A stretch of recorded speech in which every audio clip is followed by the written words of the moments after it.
Welcome to Jatai Academy. I'm Russell Mays, Director of Content. Today we're going to be doing an in-depth study on one of my faves, the Mohawk taper. Now the Mohawk taper can be very, very subtle and very conservative, or it can be very edgy and very extreme, depending upon the amount of texture and the amount of lengths and where you're going to place it. We're going to show you how to taper it properly, how to fit it to the head, and how to get the right amount of texture to your haircut.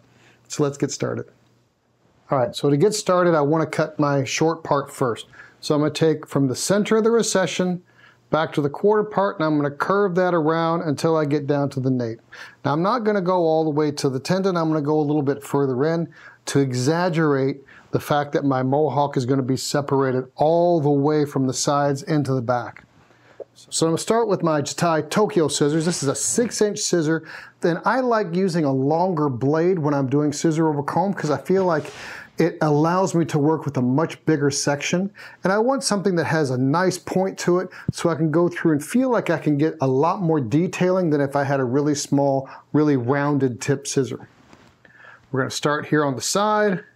And I just want to go through and remove some hair, starting to taper from really short up to a little bit longer as I go up. So I'm going to go through and just real crudely go through and cut shorter and get longer as I go towards the top of my sections. And I'm not worried about really fine-tuning everything in. I just want to get a crude shape going from short at the hairline, getting a little longer towards the parting. Now, once I get most of that hair out of the way, I want to start fine-tuning this shape. Now, to fine-tune it, we're going to put the comb in, and then I'll make a cut. I'll move the comb up a little bit more, make another cut. Up a little bit more, make another cut. So it's like bam, bam, bam. Guess what happens next? Bam, yes, bam. And I just continue that as I work all the way from the bottom up to the top.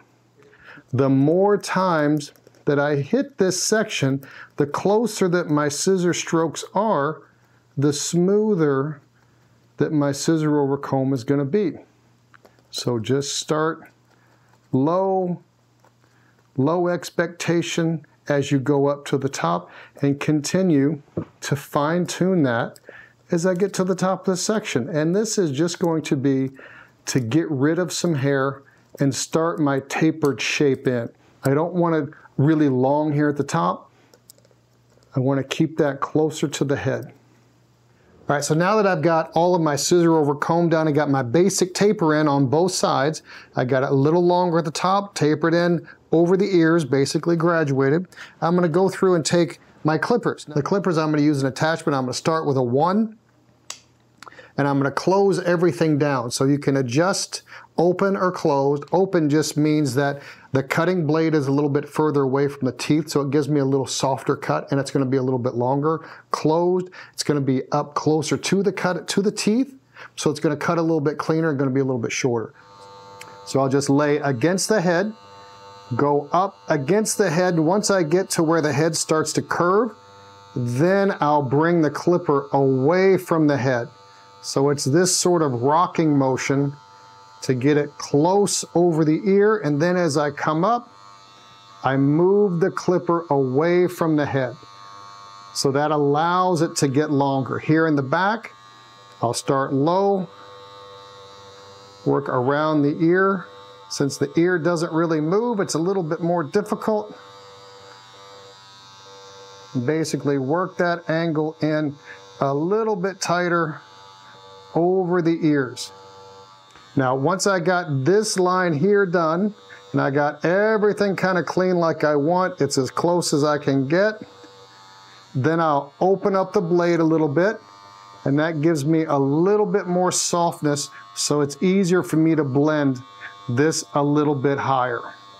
And now I'm just going to use the straight blade, and I have to finesse this a little shorter over the ear and do the same sort of C-shaping method that I was using to get a soft blend. Open it up real tight, skin just over the ear,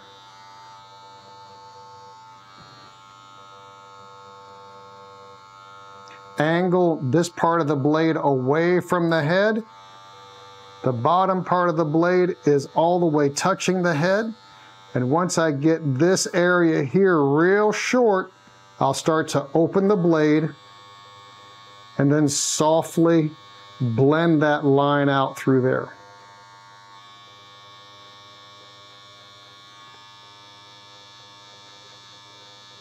Real gently open up a little bit more, and that just allows me to taper that in and fine-tune that line out from the head. After I get this done on one side, I'll go through and do the same thing on the other side. Follow us on your favorite social media at Jatai Feather.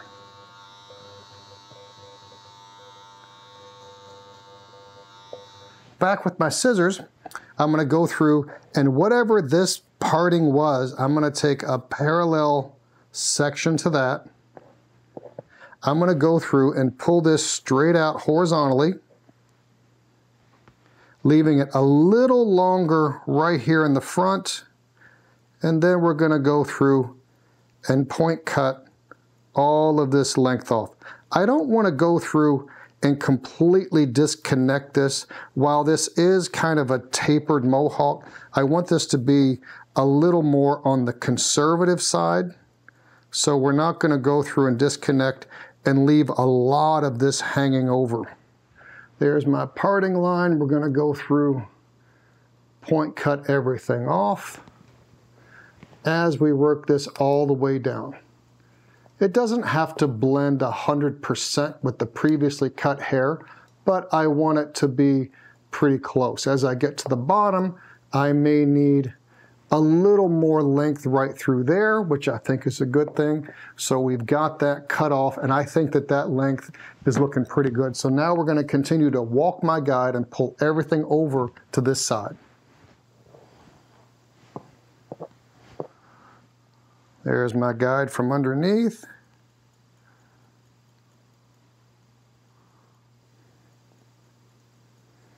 Following my previously cut guide. Now I'm not pulling it down to my short section. I want to continue to pull this straight out at whatever the head shape elevation is. Last section right at the nose.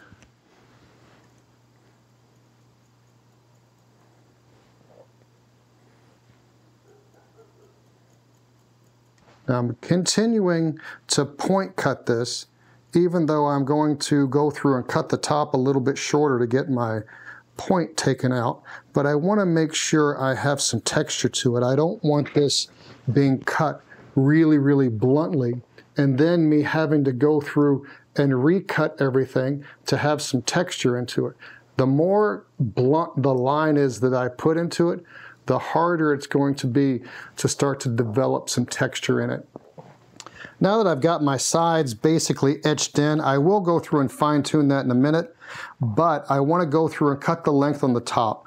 And what I'm going to do is I'm going to take a parting. It's going to be a little bit further back so that I can pull this hair from the front into the on top of that parting, right where the head starts to curve, so I can leave a little bit more length right here in the front.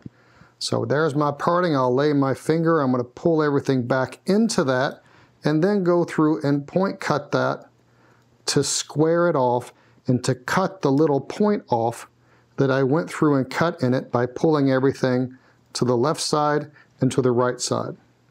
I'll take my next section, pull back into that parting, follow the front guide, squaring everything off a little bit. Next parting, plant the finger, same thing. Now once I get to the crown, I'm going to go through and do the same thing, but in the opposite motion. So here I'm pulling everything back to here. So what I'm going to do now is, so I can develop and leave a little length in the nape, I'll do the same thing. Find where the occipital bone is, pull the hair up to that point, square that off,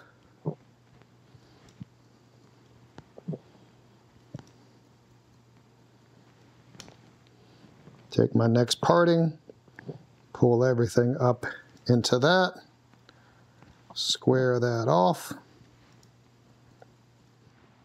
Last section, back into the crown. I see my previously guide from the front, and I'll match those two into the middle. So now I want to add some internal texture. I feel like the hair is too thick, so I'm going to take my Tokyo thinning scissors from Jatai. This is going to go through, and it's seamless, but it will remove quite a bit of hair. So the more times I hit it, the more hair that I'll remove. I want to methodically go through and thin it the first pass, just to make sure I have an even amount of texture that's going through the whole thing. So I'm going to start here in the bottom, hit that a few times at the middle, and then work out towards the ends. So I lift it up right in the center of the section, take some of that weight out. Now I'll go through and do the other side. Center of the length, and then a little on the ends to taper my texture and to taper my thinning. So I can remove the weight internally and then soften the edges up. So I'll start here in the front, halfway. Halfway in the middle. And then again, as I get closer to the edges, to smooth that texturizing out. Now I'll do one right down the center. Nope, come here.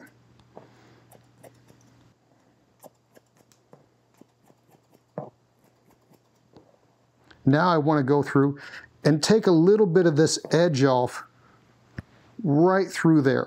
And I'm going to do that with my texturizing scissors and just go through and trace that hair that's hanging over that I don't think blends very well, and just soften that up.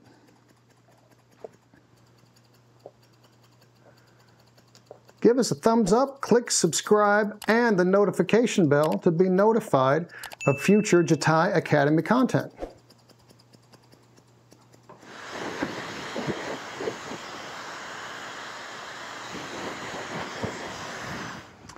Here's our end result. I think we're looking pretty good.